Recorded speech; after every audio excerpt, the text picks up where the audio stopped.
달력에만 새겨진 날짜가 아닙니다. 인간의 영혼 깊은 곳에 새겨진 날이 있습니다.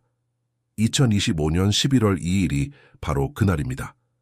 스위스 정신과 의사 카를 구스타프 융은 평범한 우연을 믿지 않았습니다. 그는 반복적으로 나타나는 사건들, 꿈에서 환상에서 세대를 넘나드는 이야기들 속에서 그 모든 것이 훨씬 더 거대한 어떤 것의 표현이라고 보았습니다.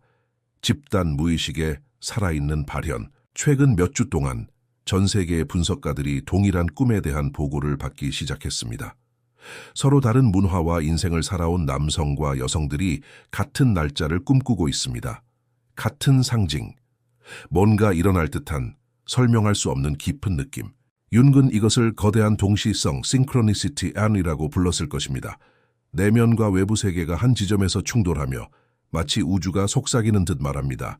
지금 주목하라. 그리고 가장 두려운 점은, 어쩌면 가장 신성한 점은 이러한 현상이 새로운 일이 아니라는 것입니다. 약 2000년 전 하늘의 사건들과 영적인 비전들, 내면의 변화들이 새로운 패러다임의 탄생을 예고했습니다. 바로 기독교였습니다. 그렇다면 지금 또 다른 무엇인가가 태어나려는 것 아닐까요? 집단 무의식이 다시 한번 우리에게 말하려는 건 아닐까요? 단어가 아니라 상징을 통해서 우리에게 던져진 진짜 질문은 11월 2일에 무슨 일이 일어날까가 아닙니다. 진짜 질문은 그 모든 것 뒤에서 우리 안에 무엇이 태어나려 하는가? 2025년 11월 2일에 무엇이 일어날 수 있는지를 이해하기 전에 우리는 먼저 칼 구스타프 융의 세계관의 근본으로 들어가야 합니다. 융은 인간을 고립된 존재로 보지 않았습니다. 그는 인간을 보이지 않는 고대부터 이어진 하나의 공동무의식의 일부로 보았습니다. 공동무의식은 마치 거대한 지하의 바다와 같습니다. 조용하고 어둡고 깊습니다. 그러나 그 안에서는 끊임없이 움직임이 일어납니다. 그곳에는 원형 아르체타입이라 불리는 존재들이 있습니다. 태초부터 존재하는 상징의 패턴들로 우리의 꿈, 신화, 감정, 그리고 깊은 결정을 형성하는 힘들입니다. 그림자, 영웅, 어머니, 현자, 아니마와 아니무스. 이 원형들은 모든 종교보다 오래되었고 어떤 이념보다도 강력합니다. 이 원형들이 집단적으로 활성화될 때 특별한 일이 일어납니다. 그것들은 마치 자기장처럼 작동하여 수백만 명의 생각과 감정, 행동을 한 방향으로 끌어당깁니다. 바로 이때 역사적인 사건들이 발생합니다. 전쟁, 종교, 혁명, 그것들은 단순한 우연이 아닙니다. 그것들은 집단의 깊은 정신에서 솟아오르는 심리적 화산이며 우리가 사는 눈에 보이는 세계가 바뀌려 한다는 신호입니다. 그리고 이 모든 것은 내면에서 시작됩니다.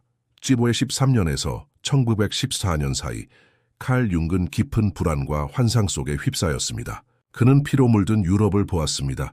불타는 도시들, 어둠이 인류를 덮쳐오는 장면. 처음엔 자신이 미쳐가고 있다고 생각했습니다. 그러나 얼마 지나지 않아 제1차 세계대전이 시작되었습니다. 그의 꿈속에 나타난 그대로였습니다. 이 환상들은 와적서 로티스부크에 기록되었습니다. 그것은 단순한 상상이 아니었습니다. 그것은 집단 무의식의 언어였고 경고였으며 계시였습니다. 그리고 지금 100년이 지난 오늘날 다시 그 기운이 올라오고 있습니다. 수많은 사람들이 비슷한 꿈을 꿉니다. 이유 없는 불안, 반복되는 상징들, 그리고 설명할 수 없는 그림자 같은 존재가 마음 깊은 곳에서 고개를 들고 있습니다. 그것은 그림자의 귀환입니다. 그림자는 악이 아닙니다. 그것은 억눌린 것입니다. 우리가 보려 하지 않았던 것들, 두려움, 증오, 부정된 본능, 개인의 것이기도 하고 집단의 것이기도 합니다. 그림자가 통합되지 않으면 그것은 폭발합니다. 전쟁처럼, 광기처럼. 집단적인 무의식이 현실을 뒤흔드는 방식으로 지금 무의식이 말을 걸고 있습니다. 그리고 그림자가 응답하고 있습니다. 역사에는 하늘과 땅이 상징적으로 맞닿는 특별한 순간들이 존재합니다. 단순한 천문 현상이 아니라 영혼 깊은 곳에서 무언가를 건드리는 날, 2025년 11월 1일이 바로 그런 날입니다. 이날 수성, 금성, 화성, 목성, 토성이 운명의 십자가로 불리는 독특한 배열로 정렬됩니다. 이 같은 행성 정렬은 기원전 7년, 예수가 태어났다고 여겨지는 시기에도 나타났습니다. 이것은 단순한 우연이 아닙니다. 집단 무의식에게 있어 이는 하나의 징조입니다. 잠자는 영혼을 깨우는 우주의 신호입니다. 하지만 이것은 시작에 불과합니다. 같은 시기 하나의 이례적인 혜성 C-1025T1 이 지구에 접근합니다. 이 혜성은 일반적인 궤도를 벗어나며 마치 자기만의 길을 선택하는 듯합니다. 융의 상징 언어에서 혜성은 집단 그림자의 귀환을 뜻합니다. 억눌린 것이 다시 돌아오는 신호, 그리고 태양, 과거 캐링턴 이벤트 1859에 필적하는 X40급 태양 폭풍이 예측됩니다. 그때는 전신기가 불탔습니다. 지금은 위성 인터넷 전기망이 멈추게 될 것입니다. 에세 가지 힘이 하나로 수렴합니다. 우주, 무의식, 기술, 단 하루 모든 것이 흔들릴 수 있습니다. 칼 융의 상징적 심리학에서 행성은 단순한 천체가 아닙니다. 그것은 집단의 영혼을 비추는 거울입니다. 행성의 움직임은 무의식의 심장 박동과도 같으며 원형을 깨우고 시대의 정신을 드러냅니다. 이러한 관점에서 각 행성은 하나의 심리적 힘을 상징합니다. 수성은 사고, 금성은 관계, 화성은 충동, 목성은 신념, 토성은 한계와 성숙. 이들이 독특한 배열로 만나는 날, 그건 단지 천문학적 사건이 아니라 집단 내면의 움직임이기도 합니다. 그리고 태양 폭풍, 겉으로는 물리적 현상처럼 보이지만 그것은 상징입니다. 태양은 의식을 상징합니다. 빛, 자아, 이성을 유지하려는 힘. 그러나 강력한 태양 폭풍은 그 빛을 흐트러뜨립니다. 자아는 눈부셔서 방향을 잃고 멈출 수밖에 없습니다. 의식의 일시적인 마비. 그것은 새로운 무엇인가가 떠오르기 위한 징조입니다. 혜성은 이방인입니다. 주변부의 존재입니다. 융의 상징 언어에서 혜성은 억눌린 집단 그림자를 의미합니다. 잊혀진 것, 거부된 것. 이제 그것이 돌아오고 있습니다. 파괴하기 위해서가 아니라 인식되기 위해서. 하늘에서 벌어지는 일은 무대일 뿐입니다. 진짜 이야기는 지금 우리 내면에서 펼쳐지고 있습니다. 현대 문명은 하나의 약속 위에 세워졌습니다. 진보, 통제, 이성. 인간이 자연을, 혼돈을, 어둠을 극복할 수 있다는 믿음. 과학과 기술, 논리적 사고를 통해 우리는 모든 것을 이해하고 지배할 수 있다고 믿어왔습니다. 하지만 그 약속은 점점 균열을 드러냅니다. 정보는 넘쳐나지만 마음은 공허합니다. 우리는 물질의 빛을 비췄지만 영혼은 어두워졌습니다. 상징, 영성, 비이성적인 세계는 배제되고 조롱당하며 병리화되었습니다. 그러나 억눌린 것은 그림자 속에서 자랍니다. 그리고 언젠가 그 그림자는 너무 커져서 더 이상 외면할 수 없게 됩니다. 전쟁, 붕괴, 정체성의 위기. 이것들은 단순한 사고가 아닙니다. 균형을 잃은 세계의 경고음입니다. 칼 융은 말했습니다. 모든 것이 극단으로 치닫으면 결국 반대로 뒤집힌다고. 지금 이성 중심 문명은 절정에 도달했습니다. 이제 억눌린 무의식이 문을 두드립니다. 적으로서가 아니라 오랫동안 외면된 진실로서 던 붕괴는 끝이 아닙니다. 그것은 초대입니다. 깊이로 돌아가라는, 내면으로 돌아가라는, 진정한 의미로 회복하라는 신호입니다. 고대 철학자 헤라클레이토스는 말했습니다. 모든 것은 흐르고 모든 것은 결국 그 반대로 변한다. 칼 융은 이 원리를 에난티오드로미아라 불렀습니다. 모든 극단은 반드시 그 반대의 방향으로 전환된다는 심리학적 법칙입니다. 현대 문명은 오랫동안 이성과 논리, 기술에 집착해왔습니다. 감정은 억압되고 신화는 해체되었으며 영혼은 기능으로 대체되었습니다. 우리는 통제를 통해 세상을 지배하려 했지만 그 과정에서 통제할 수 없는 것, 무의식을 잊었습니다. 그러나 이제 그 균형이 무너지고 있습니다. 억눌렸던 반대의 힘이 되돌아오고 있습니다. 그것은 부드럽지 않습니다. 그것은 논리가 아닙니다. 그것은 원형의 언어, 상징과 꿈과 집단적 사건으로 나타납니다. 지금 인류는 하나의 거대한 에난티오드로미아를 겪고 있습니다. 심리적 기후가 급변하고 있습니다. 이 혼돈은 단지 위기가 아니라 필연적인 균형 회복의 과정입니다. 파괴를 위한 것이 아닙니다. 기억을 위한 것입니다. 영혼 없는 진보는 공허합니다. 깊이 없는 진실은 존재하지 않습니다. 2025년 11월 1일, 과연 어떤 일이 일어날까요? 아마 겉으로 보기엔 평온할지도 모릅니다. 하늘에서 불이 떨어지지도 않고 폭발도 없으며 뉴스에 특별한 사건이 뜨지 않을 수도 있습니다. 하지만 보이지 않는 내면의 층 위에서는 되돌릴 수 없는 변화가 일어날 수 있습니다. 먼저 현실적인 가능성은 기술적 붕괴입니다. X40급 태양 폭풍이 인공위성과 인터넷, 전력망 등 우리의 모든 디지털 인프라를 마비시킬 수 있습니다.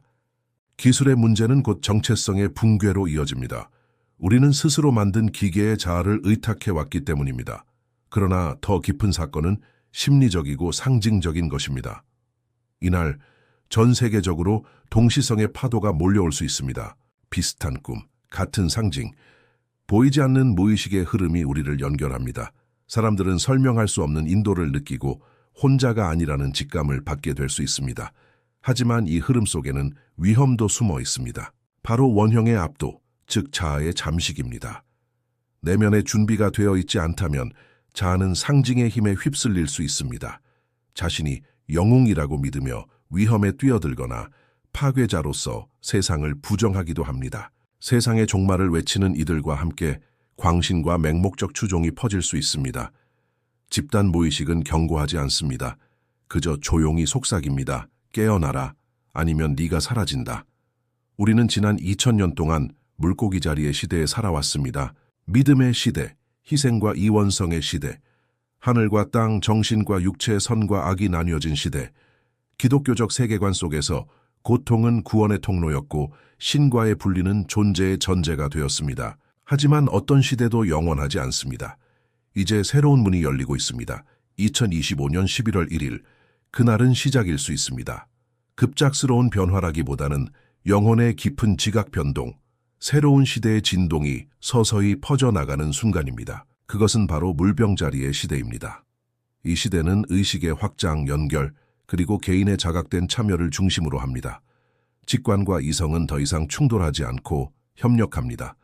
자아는 집단과 대립하는 존재가 아니라 의식적으로 조화를 이루는 존재가 됩니다. 그러나 이 전환은 결코 부드럽지 않습니다. 기존의 질서는 붕괴하며 사람들은 두려움 속에 옛 세계에 매달리려 할 것입니다. 권위, 신념, 정체성, 과거의 모든 것이 붙잡힐 것입니다. 하지만 소수는 놓을 줄 압니다. 그리고 깨닫습니다. 진짜 변화는 외부가 아니라 내면에서부터 시작된다는 것을. 현대사회의 자아는 겉보기엔 강하지만 실제로는 매우 취약한 구조물입니다. 성과로, 소유로, 지위로 자신을 정의합니다. 속도, 통제, 연결성으로 안정감을 느낍니다. 하지만 이 모든 것이 사라진다면 무슨 일이 일어날까요? 기계가 멈추고 화면이 꺼지고 디지털의 소음이 멈추었을 때 우리 앞에 남는 것은 단 하나, 바로 나 자신입니다. 이 순간 집단 자아는 무너집니다. 왜냐하면 그것은 처음부터 경고하지 않았기 때문입니다. 기술과 소비라는 허상 위에 세워진 자아였고 침묵에 대한 두려움으로 지탱되어 왔습니다. 외부가 붕괴할 때 내부가 드러납니다. 그러나 그 내부는 종종 공허합니다. 자기 자신과의 연결이 없고 상징과의 뿌리가 없으며 단지 살아가는 법을 배웠지 진정한 존재의 방식은 배우지 못한 자아입니다. 칼 융은 말했습니다.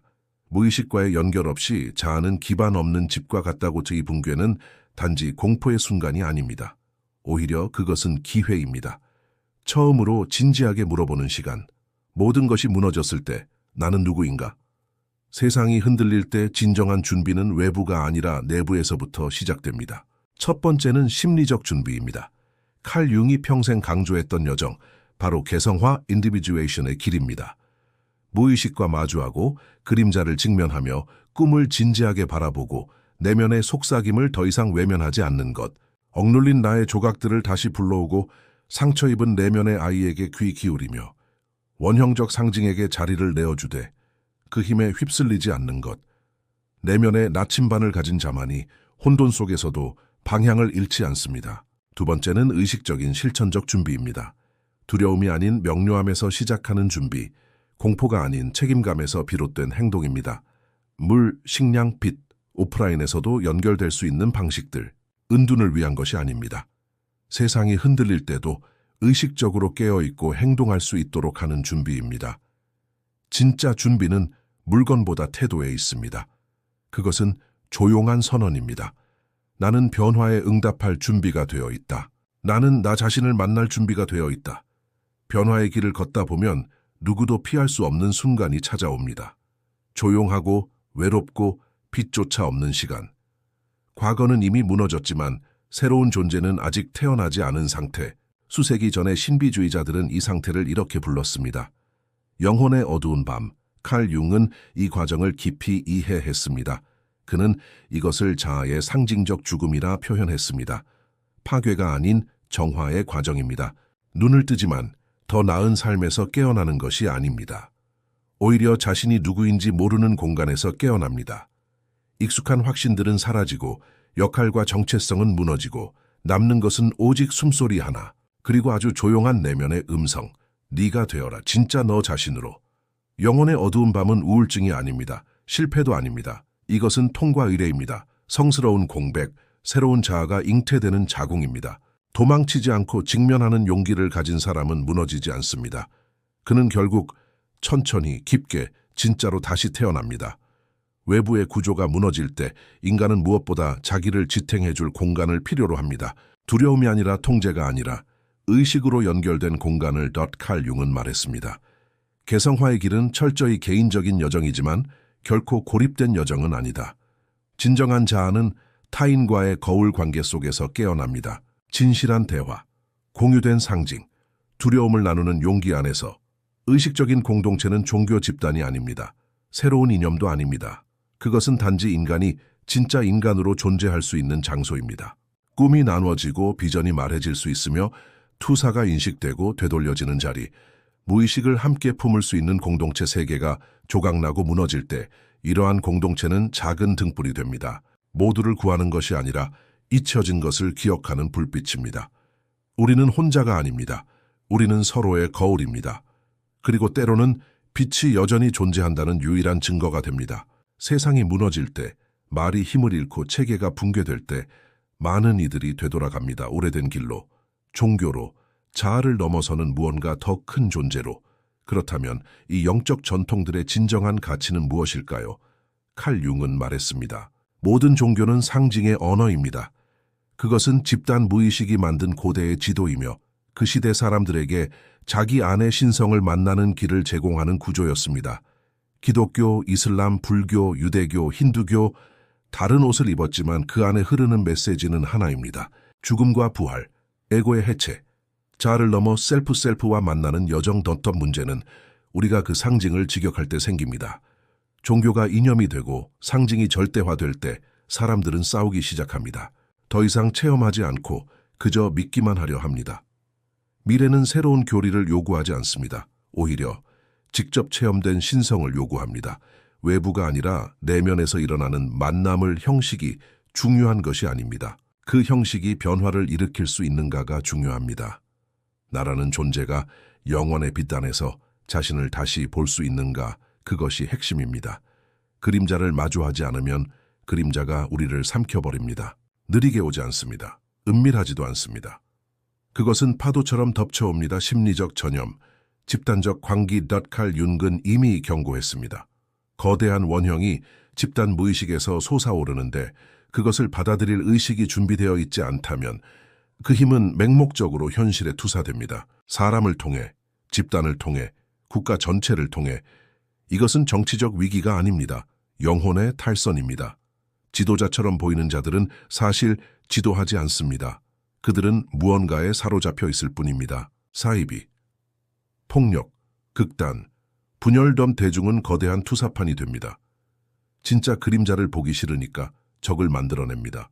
공포가 동력이 되고 이성은 사라집니다. 이 순간이 중요합니다. 우리는 깨어 있을 것인가? 아니면 파도에 휩쓸릴 것인가? 세상이 미쳐가더라도 단 한 명의 깨어있는 자가 있다면 그 의식은 파도를 멈출 수 있습니다. 그 의식이 뿌리 내리고 두려움보다 깊은 곳에서 나온다면 그 한 사람은 인류 전체를 위한 횃불이 됩니다. 세상이 너무 복잡해질 때, 영혼이 감당할 수 없을 때, 그림자가 너무 커졌을 때 인간의 정신은 앞으로 나아가지 않습니다. 뒤로 돌아갑니다. 원시적인 상태로, 어린아이의 심리로, 부족 중심의 사고로, 우리 대 그들이라는 이분법으로, 불안을 단순한 구호로 덮으려 합니다. 칼 융은 이것을 집단적 퇴행이라 불렀습니다. 문명이 위기를 맞이할 때 집단은 스스로의 성숙함을 잃고 어린 시절로 후퇴합니다. 비판적 사고는 제거되고 마법 같은 생각과 구세주 신화가 부활합니다. 현실은 상징이 아니라 실제로 믿는 신화가 됩니다. 그리고 그 순간 그 신화는 파괴적 무기가 됩니다. 퇴행된 세계에선 이성도, 연민도 통하지 않습니다. 오직 공포와 복종만이 질서를 대신합니다. 이런 시대일수록 의식은 저항이 됩니다. 깨어있는 존재는 용기입니다. 명료함은 혁명입니다. 내면에서 흔들리지 않는 자는 주변 사람들을 조용히 일가웁니다. 전쟁하지 않아도 존재 그 자체로 빛이 됩니다. 하늘을 떠도는 하나의 거대한 돌덩이, 지름 약 2km, 공식 명칭 1999 엔텐 수년간 그 궤도는 안정적이었습니다. 위험하지도 특별하지도 않았습니다. 그저 하나의 천체, 감시되고 계산되고 기록된 존재. 하지만 최근 일부 과학자들은 보고합니다. 그의 궤도가 변했다고. 거의 눈에 띄지 않을 만큼 작지만 분명히 다른 경로를 걷고 있다고. 그 궤도 변화는 2025년 11월 1일 이후 감지되기 시작했습니다. 그리고 예측된 근접 시점은 2027년 8월 7일 상징인가? 위협인가? 무의식의 거울인가? 칼 융이라면 이렇게 물었을 것입니다. 궁돌할까? 가 아니라 이 상징은 무엇을 말하고 있는가? 이 소행성은 우리 집단의 억눌린 그림자가 지금 다시 지구 가까이로 진입하고 있음을 상징합니다. 통합하지 않은 것들은 언젠가 돌아옵니다. 더 강하게, 더 가까이, 더 거부할 수 없이. 어쩌면 실제 충돌은 일어나지 않을지도 모릅니다. 그러나 진짜 충돌은 우리 안에서 이미 시작되었을지도 모릅니다. 그리고 지금 우리에겐 궤도를 바꿀 2년의 시간이 주어져 있습니다. 모두가 외부의 해결책만을 바라보는 시대에 진짜 힘은 가장 깊은 내면에 숨어 있습니다. 정치에도 시스템에도 아닌 자신과 마주할 용기를 가진 한 사람에게 세상을 바꾸는 힘이 있습니다.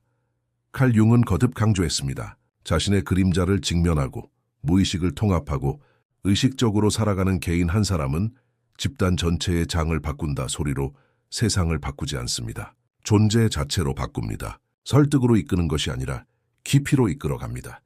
자기 안에 심연을 아는 사람은 불안을 퍼뜨리지 않습니다. 외부의 적을 만들 필요도 없습니다. 타인의 안에서 자신을 보기 때문입니다. 그는 조용한 치유자가 됩니다. 세상의 광기에 흔들리지 않고 가만히 중심을 지키는 사람. 개인의 작업은 집단을 외면하는 것이 아닙니다. 그것은 가장 깊은 방식의 참여입니다. 의식은 전염됩니다. 불처럼, 빛처럼, 폭풍 속의 조용한 확신처럼 덧 창조성은 사치가 아닙니다. 그것은 심리적 필수 요소입니다. 혼돈의 형태를 부여하려는 영혼의 본능입니다. 칼 융 자신도 그렸고 썼고 만들었습니다. 예술을 하기 위해서가 아니라 자신의 영혼을 정리하기 위해서였습니다. 무의식은 논리가 아니라 이미지로 말합니다. 그래서 때로는 영혼은 그림, 소리, 움직임으로 말해야만 합니다. 일기 한 줄, 무의식에서 튀어나온 상징 하나, 즉흥적으로 부른 멜로디, 이것들은 하찮은 것이 아닙니다. 자기 자신으로 들어가는 문입니다. 창조하는 사람은 치유합니다. 완벽해서가 아니라 자기 내면과 연결되기 때문에 지금 태어나는 아이들, 그들은 다른 진동을 지니고 있습니다. 그들의 영혼은 원천에 가깝습니다. 꿈은 더 맑고 감정은 더 깊고 어른들이 잊어버린 감각을 여전히 지니고 있습니다. 그래서 그들은 더 쉽게 상처받습니다. 지금의 세계는 상징을 잊은 세계이기 때문입니다. 아이들은 길들여야 할 존재가 아니라 공간을 허락받아야 할 존재입니다. 그들의 내면을 존중하고 사랑으로 이끌되 그들의 흐름을 꺾지 않아야 합니다. 그들은 비어있는 존재가 아닙니다. 그들은 이미 새로운 시대의 씨앗입니다. 어쩌면 우리가 잃어버린 길을 다시 밝혀줄 빛일지도 모릅니다. 죽음은 끝이 아닙니다. 그것은 내면으로의 거대한 전환입니다. 칼 융에게 죽음은 개성화 과정의 일부였습니다. 자아가 완전히 내려놓이고 그 뒤에 있던 다 셀프나가 드러나는 순간 사실 우리 모두는 압니다. 우리가 두려운 건 죽음 자체가 아니라 제대로 살지 못한 삶입니다. 그림자와 마주하고 영혼을 만진 사람은 다르게 죽습니다. 공포 대신 깊은 수용의 평화 속에서. 왜냐하면 이제 알기 때문입니다. 나는 단지 자아가 아니었다는 것을, 나는 언제나 더 큰 존재였다는 것을. 2025년 11월부터 2027년 8월까지 우리 눈에 보이지 않지만 거대한 내면의 변화가 일어날 것입니다. 이 시기는 마치 고치 안의 애벌레처럼 기존의 자아가 해체되고 새로운 의식이 준비되는 시간입니다. 구조는 무너지고 익숙함은 사라지고 혼돈은 일상처럼 느껴질 수 있습니다. 하지만 그 혼돈 속에서 새로운 인식의 싹이 자랍니다. 어떤 이들은 깨어날 것입니다. 자기 자신과 연결되고 변화를 받아들일 것입니다. 반면 어떤 이들은 더 깊이 다치고 과거에 매달릴 것입니다. 이 시기는 길이 둘로 갈라지는 지점입니다. 그리고 각자는 그 교차로 앞에 서 있습니다. 소행성이 가까워집니다. 충돌할지도 모릅니다. 하지만 중요한 것은 그것이 아닙니다. 이 날은 상징입니다. 연금술적 불꽃의 절정, 내면의 대전환이 완성되는 순간 가짜는 타버리고 진짜만이 남습니다. 이것은 시험입니다. 불을 통과한 자만이 다음 단계로 나아갑니다. 파괴가 될 것인가? 변형이 될 것인가? 차이는 하나입니다. 의식이 깨어 있는가 아닌가? 우리가 이 불꽃을 의식적으로 통과할 수 있다면 그 너머에는 새로운 인류의 가능성이 펼쳐집니다. 과학과 영성이 조화를 이루고 에고와 무의식이 대화하고 이성과 직관이 동반자가 되는 세상, 넛, 몸, 마음, 영혼을 위한 교육, 서로를 위한 경제, 자기를 잃지 않는 공동체, 완벽하진 않지만 진실한 세계덧 통제보다 연결이 중심이 되는 세계덧 무의식은 눈먼 존재가 아닙니다. 그것은 우리를 파괴하려는 것이 아니라 기억하게 하려는 것입니다. 그림자는 우리를 무너뜨리기 위해 오는 것이 아닙니다. 우리가 온전해지기 위해 다가오는 것입니다. 이제 모든 인간은 선택 앞에 서 있습니다. 붕괴 비어스 변화 두려움 망각 비어스 깨어남 우리는 우연히 이 시대를 살고 있는 것이 아닙니다. 우리는 관객이 아닙니다. 우리는 이 의식의 진화에 참여하러 온 존재들입니다.